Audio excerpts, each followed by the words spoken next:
Olá, galerinha.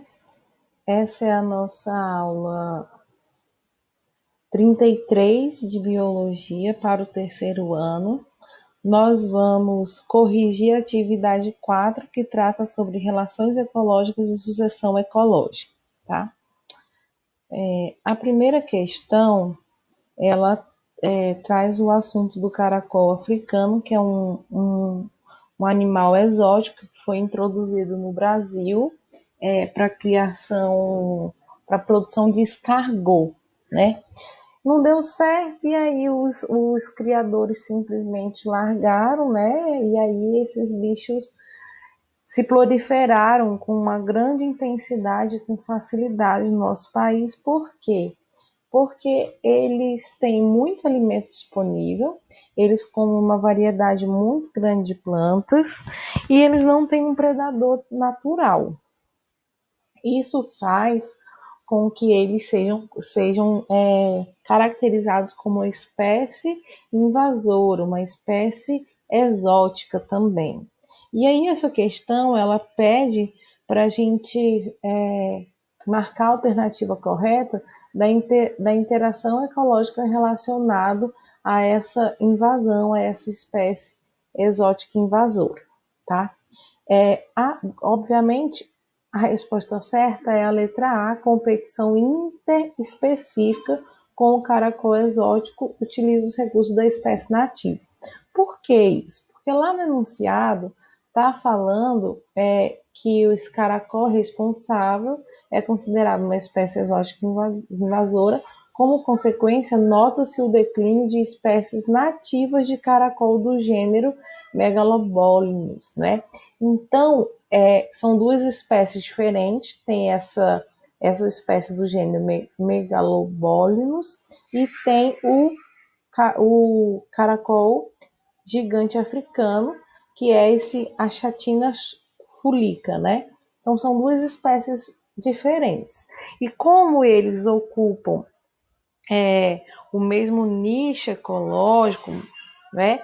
Eles vão competir por recursos. Recursos, que recursos é esse?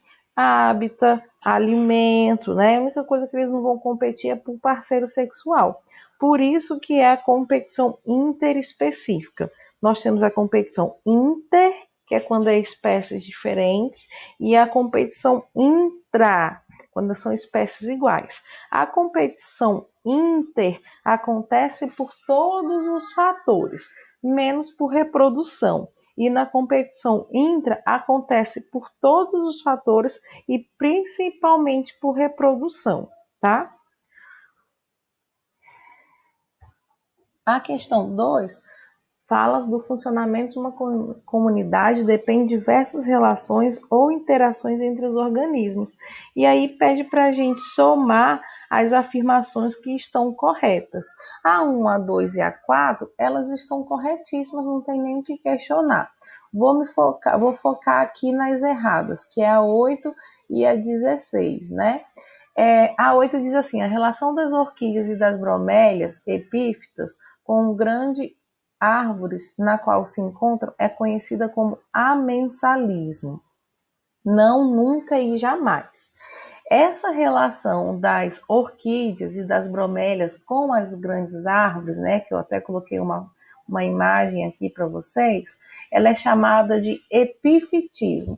É uma relação ecológica positiva em que um indivíduo é beneficiado e o outro é nulo, tanto faz, não tem prejuízo nenhum para a árvore, enquanto essas plantas que são chamadas de epífitas, né, que vivem sobre essa árvore, não causam nenhum prejuízo, tá? Amensalismo é uma competição em que há um prejuízo para uma das espécies. Essa relação aqui de amensalismo funciona como, por exemplo, o eucalipto com capim, por exemplo. O eucalipto ele solta uma substância através das raízes que não deixa nenhuma semente brotar naquela região que ele está, tá? Por que ele faz isso? Porque ele não quer, o eucalipto não quer competir pelos recursos do solo, pela absorção da água, pela absorção de nutrientes do solo. Então, ele não deixa que naquela região ali onde as raízes dele estão alcançando, nenhuma semente germine. Pronto, acabou, tá? Então, amensalismo, os indivíduos, eles liberam substâncias tóxicas com o objetivo de inibir ou impedir o desenvolvimento de outras espécies. Existem muitas plantas que fazem isso, muitas mesmo. Vamos para 16. A relação ecológica existente entre certas espécies de algas e de fungos, formando os líquens, é o mesmo tipo que ocorre entre os tubarões e as rêmoras, as quais se alimentam dos restos caçados por eles. Negativo, gente. Está errado, que é totalmente diferente. Líquens é uma associação mutualística que pode ocorrer entre algas e fungos ou cianobactérias e fungos, tá? É assim que se forma o link, ou algas e fungos ou cianobactérias e fungos. Essa associação é boa para os dois indivíduos, por isso que é chamada de mutualismo, e aqui eu tenho um link, tá? Que são algas com fungos, que nós já estudamos isso lá no segundo ano, né? No primeiro bimestre do segundo ano. E a relação dos tubarões com as rêmoras é essa daqui, tá? O tubarão, ele se alimenta e aqui pelas fendas branquiais dele sai resto de alimento que vai servir de comida para as rêmoras e por isso elas ficam por aqui, tá? Para o tubarão não tem nenhum prejuízo e nenhum benefício, mas para as rêmoras tem o benefício que elas conseguem alimento de forma facilitada. Aqui no líquen é bom para os dois indivíduos, porque a alga ela tem que ser protegida contra a desidratação e o fungo faz esse papel para ela. E por outro lado, a alga ela dá material para o fungo decompor. E aí eles formam essa associação aqui belíssima, né? Existem vários tipos de líquens e tal. Acho que tem uma outra questão que eu estou explicando isso daqui melhor. Então, a somatória das questões das alternativas corretas é 7, tá? 4 mais 2 mais 1, 7. Vamos embora. A questão 3 está falando das abelhas, que tem sido muito comentado hoje em dia, né? E fala que os cientistas identificaram que as colmeias têm sido dizimadas pela combinação de pesticidas e fungicidas que torna as abelhas muito mais vulneráveis a uma doença intestinal causada por um microhospedeiro do gênero Nosema, tá? Hoje em dia tem sido muito falada essa questão da importância das abelhas, porque são elas que fazem o processo de polinização das angiospermas, né? Pega o pólen de uma flor, leva para outra e assim ocorre a fecundação. As abelhas são agentes polinizadores, existem vários agentes polinizadores, mas muitas plantas são beneficiadas com a ação das abelhas na polinização, tá? O que acontece? As abelhas estão sendo contaminadas por esse microhospedeiro aí do gênero Nosema, que ele causa como se fosse uma diarreia nas abelhas. Tenho até aqui uma fotinha delas, né, cheio de cocôzinho, aqui assim, elas vão com diarreia até que elas desidratam e morrem. E aí está diminuindo muito o quantitativo da população delas. E os cientistas alegam que o uso de herbicidas e pesticidas e fungicidas está matando muita abelha. As que estão sobrevivendo, elas são mais sensíveis a essa infecção desse microhospedeiro aqui.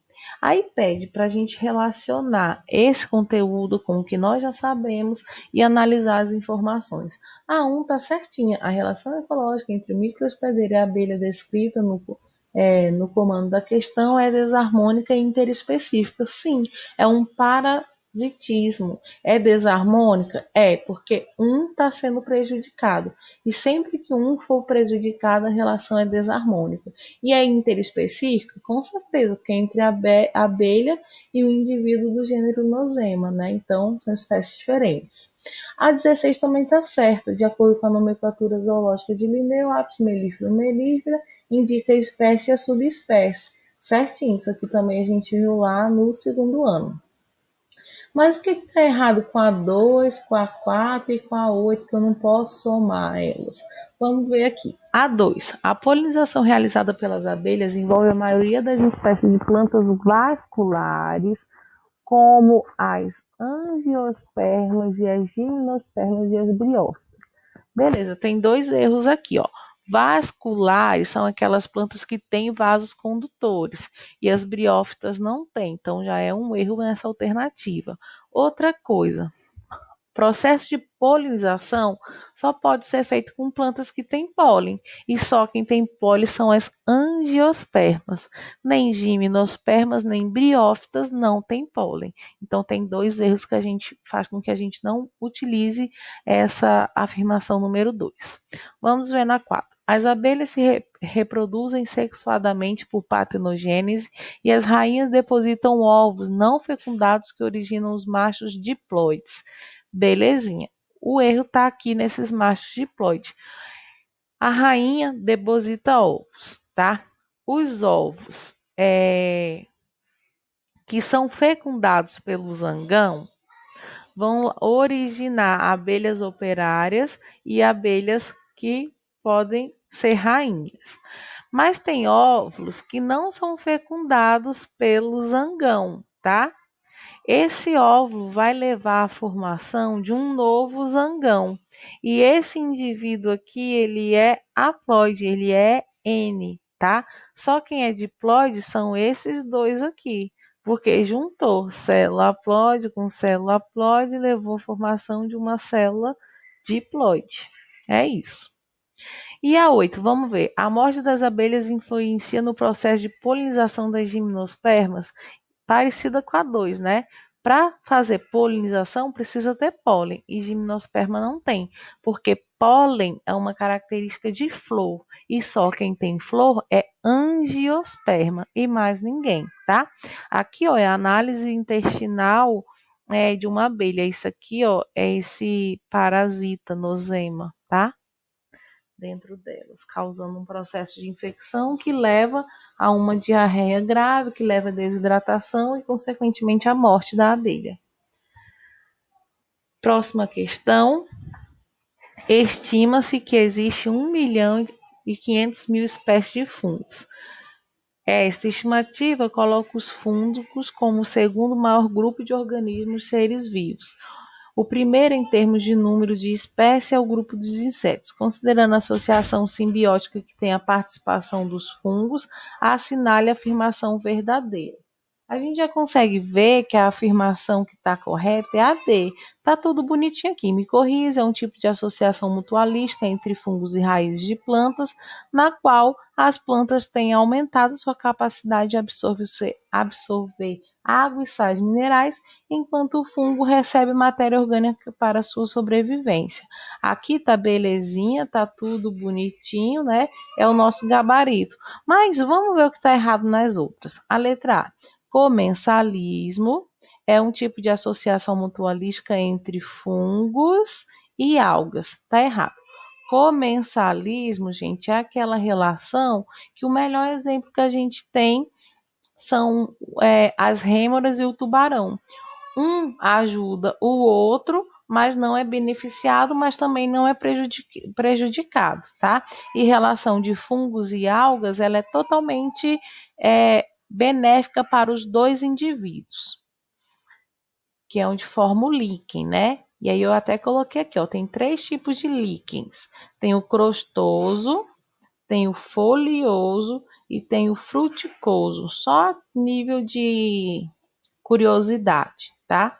E aqui, ó, algas unicelulares e as hifas do fungo, elas se entrelaçam dessa forma para poder formar o líquen.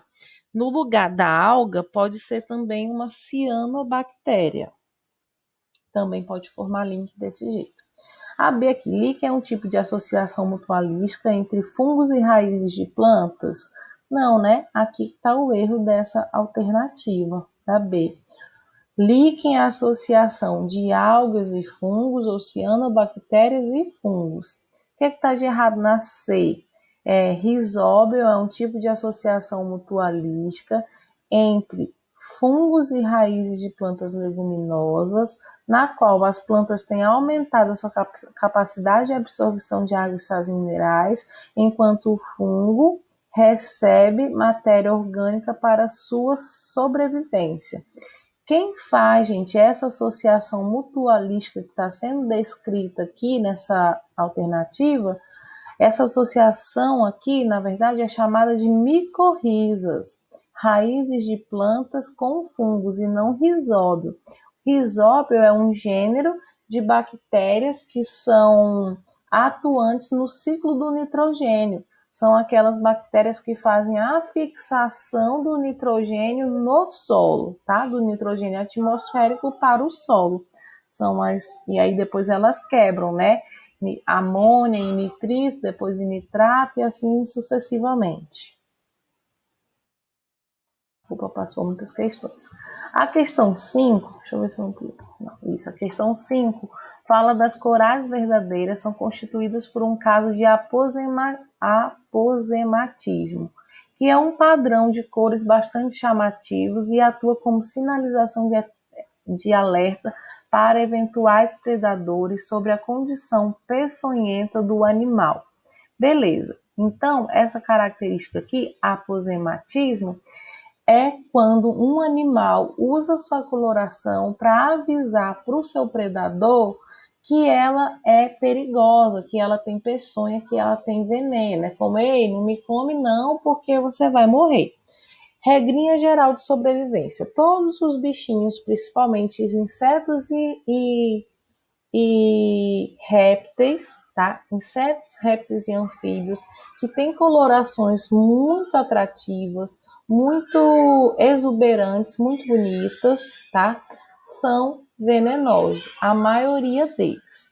Existem alguns bichos que não têm veneno, tá? Mas eles imitam essa coloração bonita do venenoso, que é tipo uma pega, né? Um processo de adaptação, é uma pegadinha que esses bichos fazem, tá? Por isso que existem até as cobras que nós chamamos de cobras corais falsas. Elas não têm veneno de jeito nenhum, mas elas imitam o padrão de coloração das cobras corais verdadeiras, aquelas que têm veneno. Por quê? Um gavião, por exemplo, que come cobra, ele vai ver lá uma cobra toda colorida, toda bonitona, que ele sabe que pode ter veneno, e ele vê um outro bichinho que não tem veneno, uma outra cobra, ou um rato, alguma coisa, e na hora de escolher um ou outro, obviamente ele vai optar por aquele que é mais tranquilo, né? E com isso, a cobra que está fazendo essa sinalização de perigosa, ela sobrevive mais, ela escapa do predador, tá?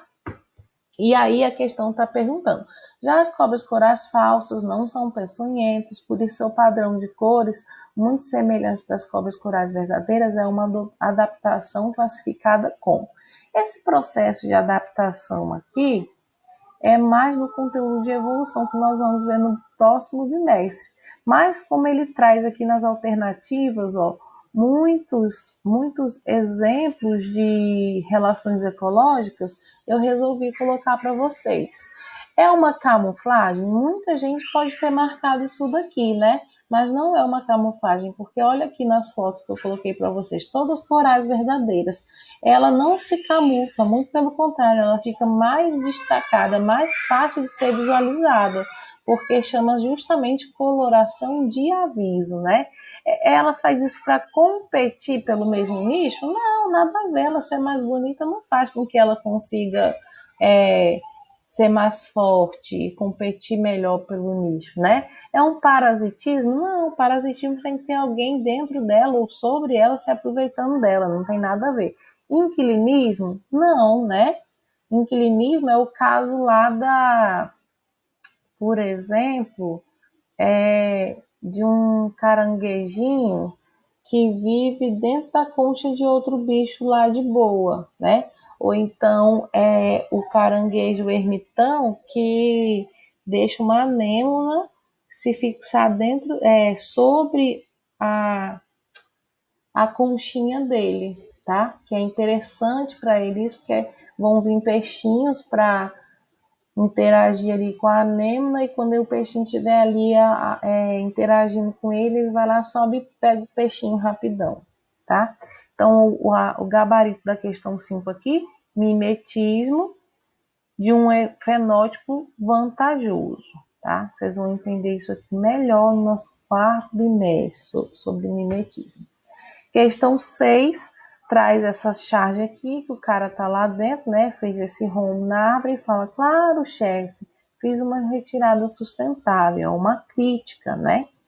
E aí, essa questão está falando de sucessão ecológica e pede para a gente analisar e marcar a alternativa correta.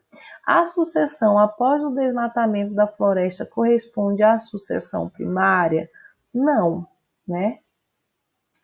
Logo após o desmatamento, gente, o solo vai ficar exposto ao sol e à chuva. E não começa a sucessão aí. A sucessão só começa quando esse ambiente começar a ser colonizado pelas primeiras plantas, que geralmente são musgos. Então, por isso está errado. A B. Conforme o aumento do tamanho das plantas nessa sucessão, a razão entre biomassa fotossintética e biomassa de consumo aumenta? Não, né? Nada a ver.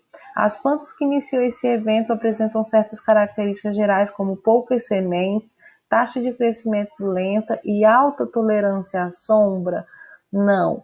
Essas primeiras plantas, elas não vão ter sementes, elas vão ter uma alta taxa de crescimento e tolerância à sombra, sim, também vai ter, mas elas também são bem resistentes ao sol, tá? Até porque não tem sombra nenhuma nessa região. A D. Conforme a ilustração na charge, a maior porcentagem de biomassa extraída da figura corresponde ao tecido condutor de floema e ao tecido de revestimento epitético. Não, né? Ele detonou a árvore e essa árvore não vai sobreviver porque ele cortou totalmente a parte interior da árvore, não vai ter como ter nem a sustentação da árvore, nem a passagem de seiva elaborada. E a letra E, que é o gabarito correto, diz: as espécies colonizadoras da área desmatada alteram o ambiente, tornando-o mais adequado para as espécies tardias de sucessão. As espécies colonizadoras, que são aquelas primeiras que vêm, né, na área desmatada, elas tornam o ambiente mais adequado para as espécies tardias? Sim, por isso que é uma sucessão. Vem um grupo de plantas aqui que vai dar condições para outro grupo vir, que vai dar condições para outro grupo, que depois vai dar condições para outro grupo. Por isso que é uma sucessão, um após ao outro, né? Agora, claro que quando esse daqui tiver, esse daqui também tá, esse daqui também tá, e esse daqui também tá. Mas um vai sobrepor ao outro. 7. As briófitas mais conhecidas são os musgos, que formam um extenso tapete verde sobre as rochas, troncos de árvores e barrancos. Quando habitam rocha, fazem parte de um importante processo ecológico denominado sucessão ecológica. Em relação ao papel das briófitas nesse processo, assinale a alternativa correta, que é a D, né? Por quê? No iniciozinho, já até falei para vocês, quem vem primeiro são os musgos, que são as briófitas, que são as plantas menos exigentes. A única coisa que elas precisam é água, é umidade. Tá? Por que está errado a água? Vamos ver. Ao habitarem as rochas, as briófitas iniciam o processo de sucessão ecológica secundária? Não, elas são do início, então é a primária zona, né? A B. A comunidade formada pelas briófitas sobre a rocha pode ser considerada comunidade clímax? Não. Clímax é a última, quando está aqui estável. As briófitas são consideradas espécies secundárias por conseguirem viver em mais de um tipo de hábitat, né? Não, né? Nada de secundário. Próxima questão é a questão 8, que fala de um jacaré, que um fotógrafo conseguiu fotografar um jacaré comendo um indivíduo menor da sua própria espécie, né? E aí ele pede para a gente falar em relação a canibalismo, que é o nome dessa relação, quando um indivíduo come outro indivíduo da sua mesma espécie, tá? Não estou falando, gente, de matar, eu estou falando de se alimentar dele, não vai simplesmente matar e deixar para lá, mas ele vai comer, vai se alimentar daquele indivíduo. Por que eu estou falando isso? Porque tem muitas espécies que fazem um processo parecido com o que o leão faz. Quando um leão ele briga por determinada matilha, né? E tipo, ele quer roubar a matilha lá do outro leão. Matilha não, desculpa. Matilha é o coletivo de canídeos. O grupo lá dos leões, né? Vem um leão de fora, quer roubar aquele grupo de leões ali do líder do grupo. Quando ele consegue ganhar, se ele conseguir ganhar, né? Ele vai matar todos os filhotes machos daquele grupo. Por quê? Porque eles são potenciais herdeiros do grupo e ele não quer competir pelas fêmeas do grupo no futuro com aqueles machos. Então ele simplesmente mata todos os filhotes machos. Obviamente ele não come, ele só mata para dizer que agora ele é o manda-chuva dali e todas as fêmeas serão dele. Pronto, tá? Então vamos analisar aqui a letra A. A condição para que ocorra o canibalismo é determinada geneticamente, nascendo alguns membros de cada população naturalmente canibais? Claro que não, né? Claro que não mesmo, senão a gente veria o canibalismo em várias espécies diferentes. O canibalismo, gente, ele é visto quando a gente tem escassez, falta de nutrientes para uma espécie carnívora. E aí, nessa falta de nutrientes, os maiores vão comer os menores, porque eles não vão ficar com fome. E é o instinto de sobrevivência, tá? Por isso que é a letra D. Vamos ver o que está de errado na B. No ponto de vista de espécie, canibalismo é uma relação intra- ou interespecífica, sempre desarmônica, que não contribuiu para a melhoria da espécie. Tá. O canibalismo é uma competição sempre intra e nunca inter, tá? Porque o canibalismo é caracterizado por indivíduos da mesma espécie comer o outro, da mesmíssima espécie sua, tá? Se interespecífica é um termo para espécies diferentes. E aí eu já não vou estar falando mais em canibalismo, eu vou estar falando em predação simples. Um indivíduo mais forte comeu o outro, acabou-se, tá? A C. A prática do canibalismo aumenta a competição por alimento entre os membros da população, provocando o incremento de variabilidade genética das espécies. Tá, essa variabilidade genética é totalmente prejudicada, não é aumentada, não é melhorada, porque eu estou matando um indivíduo, estou diminuindo o conjunto de possibilidades gênicas daquele grupo. Beleza? A letra E. Esse comportamento pode ser considerado como um exemplo de deriva genética, uma vez que elimina genes e direciona a evolução da espécie? Não. Negativo não tem nada a ver com isso. Isso aqui faz mais parte do conteúdo, essa última alternativa, né? Faz mais parte do conteúdo de evolução, que nós vamos ver no quarto bimestre, mas vocês podem seguir tranquilo, que não tem nada a ver com isso daqui. Questão 9. Vai falar sobre várias relações ecológicas e pede para a gente somar as alternativas corretas, que eu já marquei aí, que é a 1, a 4 e a 8. Vamos ver o que a 2 e a 16 tem de errado. Na competição intraespecífica, então é entre indivíduos da mesma espécie, né? É o que está errado aqui, ó.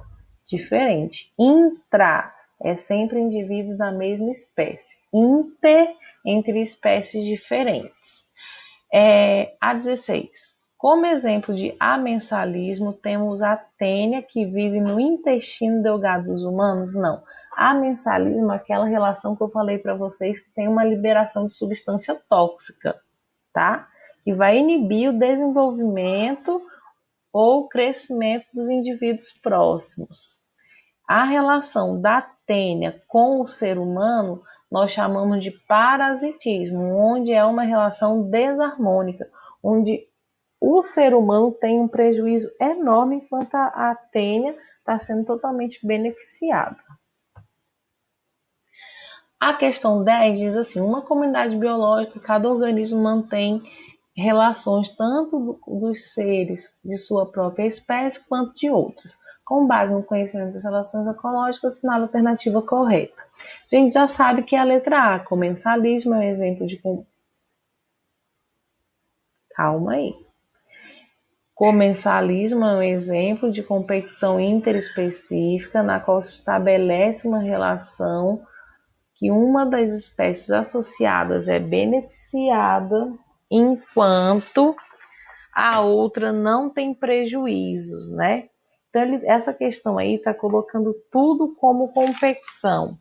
Vamos ver onde é que está o erro nessas alternativas aí. A letra A diz assim: competição interespecífica é quando indivíduos de uma mesma espécie, então já está errado aqui, porque inter é espécies diferentes, mesma espécie é intra. A C, mutualismo é um exemplo de competição intraespecífica, já está errado, tá? Porque o mutualismo tem que ser interespecífico.